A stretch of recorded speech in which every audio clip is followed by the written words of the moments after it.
Good afternoon. It's Friday the 17th of May 2024, just after 1 o'clock. Welcome to UK Column News. I'm your host, Mike Robinson. Joining me today, we have Ben Rubin, Debbie Evans and Cheryl Granger. So welcome to the programme all.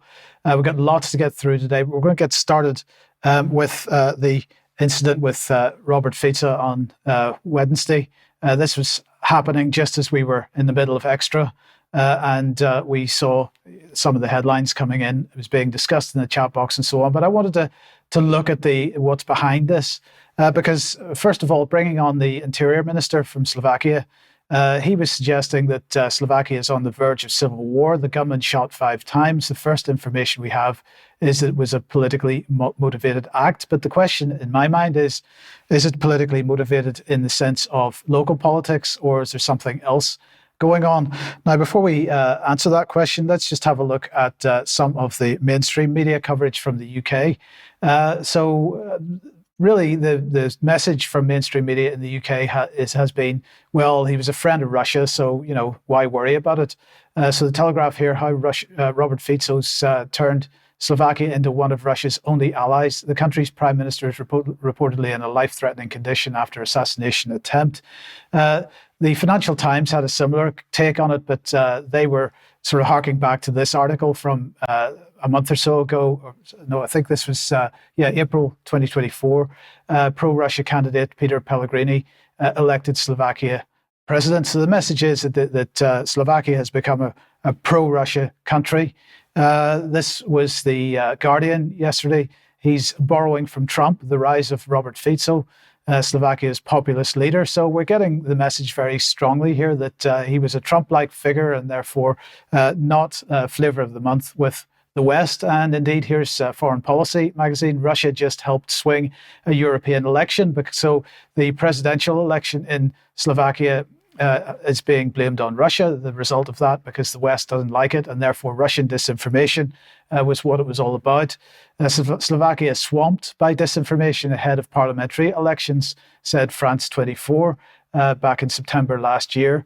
At the Atlantic Council in April this year, Slovakia's presidential choice reinforces its anti-Western leanings. And here is SIPA. Slovak vote shows need for NATO action on Russian disinformation. So the question is, what kind of action was taken on the issue of Russian disinformation? Well, the famous Ukrainian organization, the Center for Countering Disinformation, decided to put Robert Fico on their hit list. Now, the hit list on this website has been taken down now, but it's still available on the Wayback Machine if you want to go and have a look at all the names that they had on this list. It is effectively a kill list. It was a kill list. And it seems, well, I'm going to suggest that perhaps this isn't all about domestic politics. Looking at the Telegraph here from September last year, we won't send another bullet to Kiev, says Slovakia's Prime Minister front runner. So Robert Fico made it absolutely clear from September last year that he was not supporting the Ukrainian war, had no intention of supporting the Ukrainian war. And since he's been Prime Minister, he has not been supporting the Ukrainian war. But here's Politico. Slovak PM sends EU NATO members weighing sending troops to Ukraine. Says EU NATO members weighing sending troops to Ukraine. So the fact that France was intending to send, or was contemplating sending troops to Ukraine for boots on the ground was exposed by Robert Fico. So is it a coincidence then that within a few weeks he's been shot? I don't know. I just make the point that, of course, Slovakia, like most countries, is on the receiving end of the NGO CSO complex. So just one example, Open Society Foundation in Slovakia. So therefore, there is a big attempt from the West to make sure that the Western narratives portrayed in the media and in politics in Slovakia, it hasn't gone the West's way. And perhaps this is an example of that. I'm going to leave that there. I'm just going to end this segment with a short piece of video. You may have seen this, but this took place in the European Parliament a couple of weeks ago. What I'd like to say is that this is my last intervention in the Parliament. I would like to wish the whole of Europe, the whole of the world, the Russians and the Ukrainians, I wish everybody peace. And if I may, I would like to set free this bird as a symbol of peace, to symbolize that Europe needs peace. Let's let this dove fly above all of Europe. Let's let this dove unite all of us. Let this dove, as symbol of peace, us realize that what we need most is really peace.